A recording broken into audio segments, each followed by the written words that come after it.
તાવ ફૂલ ભર્યો છે.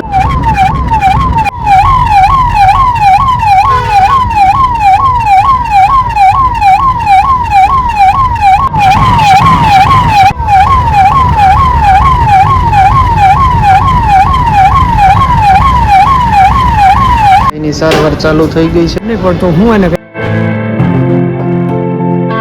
જય સોનલમાં જય મોગલમાં મિત્રો વાગી રહ્યા છે સવારના 6 અને અત્યારે એમ્બ્યુલન્સમાં અમે જઈએ છીએ અમદાવાદ. ઘરેથી 2 વાગ્યાના નીકળ્યા છીએ અને આ એમ્બ્યુલન્સ છે અત્યારે અમે જઈએ છીએ અમદાવાદ જઈએ છીએ કારણ કે ભાઈની તબિયત ભાઈ અચાનક બગડી ગઈ છે અને તાવ ને ઠંડી ને ડાયરિયા ને વોમિટિંગ ચાલુ થઈ ગયું હતું એટલે પછી એમ્બ્યુલન્સમાં કીધું હવે અમદાવાદ જઈ આવી.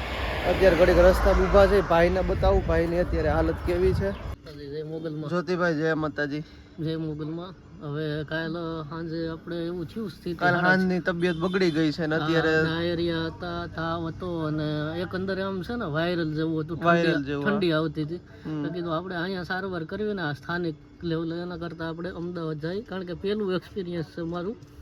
1 વર્ષ પછી ડાયાલિસિસ એ ટ્રાન્સપ્લાન્ટ ને 1 વર્ષ થયું છે એટલે આપણે જાય તો ખોટું આપણે. અને બીજું મિત્રો ખાસ ઈ છે કે કિડનીના ડોક્ટર અમારે નથી, અમરેલી જિલ્લામાં નથી, અમદાવાદ જિલ્લામાં જવું પડે છે એટલે પછી કીધું એમ્બ્યુલન્સ જ કરી લઈએ આપણે. ઘરની ગાડી પણ કીધું ગાડી કરતાં આપણે એમ્બ્યુલન્સમાં જઈએ ને તો થોડું સારું રહે, બીજી કાંઈ ઉપાધિ તો નહીં એટલે અત્યારે થોડુંક આમ રાહત છે. દવા ને એવું લેવરાયું છે પણ હવે જોઈ છે આગળ શું થાય છે. વ્લોગમાં લાસ્ટ સુધી બન્યા રહેજો અને હાઈપ આપી દે. સતત રાતનો ઉજાગરો છે અને એમ્બ્યુલન્સની અંદર સતત એમને બેઠા હતા અમે એટલે થાકી ગયા હતા, ઘડીક આરામ કર્યો અને પછી અત્યારે એમ થયું કે વ્લોગ બનાવું એટલે તમે લોકો થોડુંક જોઈ શકો કે કેટલું કેવી પરિસ્થિતિ છે, કઈ રીતનું છે. આમ એટલું બધું ઉપાધિ જેવું નથી, કિડની ટ્રાન્સપ્લાન્ટ થઈ ગઈ છે અને 1 વર્ષ ઉપર થયું છે પણ તબિયત ક્યારેક ક્યારેક બગડી જાય એટલે આવું બધું હાલતું હોય છે એટલે હાવ સારું ન ગણી શકાય પણ ધીમે ધીમે જવું પડે છે અમદાવાદ. અત્યારે તાવ ફૂલ ભર્યો છે અને શરીર આખું તપે છે અને અમે આ જ એમ્બ્યુલન્સમાં મિત્રો ગયા હતા કિડની ટ્રાન્સપ્લાન્ટ માટે. ફોન આવ્યો હતો ને ત્યારે વિડીયો વાયરલ થયો હતો અને આ વિડીયો વાયરલ કરી દેવાનો છે.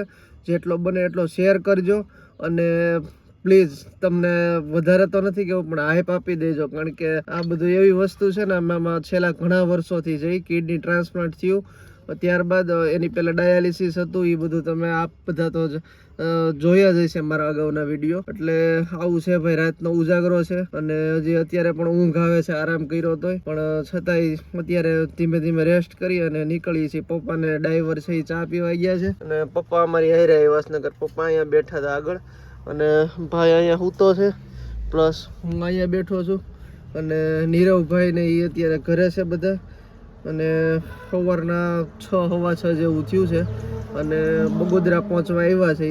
હજી અમદાવાદ જઈ ડૉક્ટર શું કહે છે એડમિટ કરશે લગભગ તો એડમિટ થઈ જશું અને પછી આગળની અપડેટ તમને આપશું કે આગળ શું થાય છે. તો વ્લોગમાં લાસ્ટ સુધી બન્યા રહેજો. એડમિટ થવું પડશે, 99% થવું પડશે અને એડમિટ થવું આપણા માટે ફાયદાકારક છે કારણ કે આપણે છે ને ત્યાં કોઈ ડૉક્ટર છે નહીં કિડનીના એટલે આપણે અમદાવાદ જઈએ છીએ. ત્યાં જો ડૉક્ટર ત્યાં મળી જ જાય. આજ રવિવાર છે છતાં એટલે ઇમરજન્સીમાં વહી જાવ. સોમવાર છે ભાઈ, મને કાંઈ ખબર નથી આજ કેવો વાર છે. રાતે મને મમ્મીએ ઉઠાડ્યો અચાનક, મને કે ભાઈ ઉઠી જાઓ, ભાઈને ઉલટી ને વોમિટિંગ ને એવું બધું થાય છે એટલે હું તરત ઉઠી ગયો અને પછી જોયું તો ભાઈને વોમિટિંગ ને થતું હતું પછી ડાયરેક્ટ અમે નીકળી ગયા 108 એમ્બ્યુલન્સને ફોન કરી. આજે મારો વારો છે ઉમેદ અને આપણે તો સીધું ઇમરજન્સી ટ્રાયલ વોર્ડમાં જવાનું છે તો જાય જોઈ પછી શું થાય છે. તો મિત્રો સારું વ્લોગમાં લાસ્ટ સુધી બન્યા રહેજો અને હાઈપ આપી દેજો ભૂલતા નહીં. તો ભાઈ નીકળી ગયા છે એ વળી પાછા. પપ્પા કેટલાક પૂગ્યા? ધંધુકા પૂગવો હે, ધંધુકા પૂગવો એવા ધંધુકા એટલે અહીં છે ને બહુ ગાડી હાલી એક ધારી પછી એમ થયું હોલ્ડ ટાઈ કરીએ ચા પાણી પીધા. ભાઈને કેમ છે? સારું છે, સારું છે, હું તો છે ભાઈ. હું રાવી દેજો. હા હા એ ભલે હું તો હોસ્પિટલ સુધી. અમારે આરીફભાઈ ડ્રાઈવર છે અને બગસરાના રહેવાસી છે અને ભાઈ તાત્કાલિક ઝડપી એમ્બ્યુલન્સ સર્વિસ છે એની ભાઈએ ઘા પુગાડી દે અમદાવાદ. હવે બહુ વાર નહીં લાગે. આની પહેલા આરીફભાઈ 2 વાર આવ્યા હતા અને આરીફભાઈનો જે અર્ટિકા ગાડી છે ને એ ખરેખર છે ને ખૂબ જ સુટેબલ છે. કોઈ પણ જવું હોય અને બહુ ઈમાનદાર માણસ છે અને નીતિમત્તાથી ગાડી હકાવે. તાત્કાલિક ભાઈ પુગાડી દે. તો સ્પીડ જોવો અત્યારે ઓન ધ વે છે અમદાવાદ અને થોડીક વારમાં પહોંચી જશું. બહુ ઝાઝી વાર નહીં લાગે.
હોસ્પિટલે પહોંચી ગયા છીએ અને ભાઈની સારવાર ચાલુ થઈ ગઈ છે.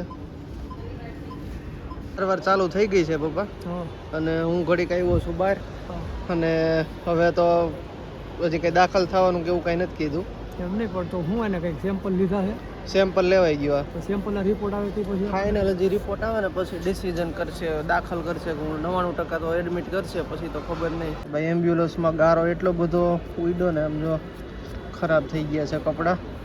કાંઈ વાંધો નહીં, આગળ વ્લોગમાં તમને કહીશ તો વ્લોગ મૂકીને ક્યાંય જતા નહીં, બન્યા રહેજો. ફાઇનલી મિત્રો દવાખાનાના કામમાંથી નવરા થઈ ગયા છીએ અને ડૉક્ટરે રજા આપી દીધી છે અને એવું કીધું છે રોકાવવું હોય તો રોકાવ ને જવું હોય તો જઈ શકો. મેં કીધું ભાઈ દવા આપી દો, એવું લાગશે તો વળી પાછા આવશું. અત્યારે આજે અહીંયા ક્યાં રોકાવું? અને ભાઈની તબિયત અત્યારે સુધારવું પડશે. કેમ સુધારવા? અને એની ગાડી છે, એના અમે છે, એના બધા. તો મિત્રો આવું છે બધું. તાત્કાલિક જવું પડ્યું. રાતે 2 વાગે મમ્મીએ મને તરત અચાનક ઉઠાડ્યો અને તાત્કાલિક જવું પડ્યું અને તાત્કાલિક પાછા રિટર્ન થઈ જાય છે. અત્યારે ઘરે પહોંચવા આવ્યા છે, હજી પહોંચ્યા નથી. અને વરસાદ જો અંધારું થયું છે ભાઈ, હમણાં એમ લાગશે કે વરાય છે. અને ગરમી એવી છે ભાઈ, અમદાવાદમાં ફૂલ ગરમી હતી આજ તો. તો મિત્રો તમારે છે ને ચેનલને સપોર્ટ કરવાનો છે. હાઈપનો આપી હોય તો ફટાફટ હાઈપ આપી દેજો. પસંદ આવે તો લાઈક કરી દેજો. ચેનલમાં નવા હોય તો સબસ્ક્રાઈબ કરી દેજો. મળીએ છીએ જલ્દી નવા બ્લોગમાં. આજનો બ્લોગ અહીં સુધી જ છે. મળીએ જલ્દી. જય માતાજી.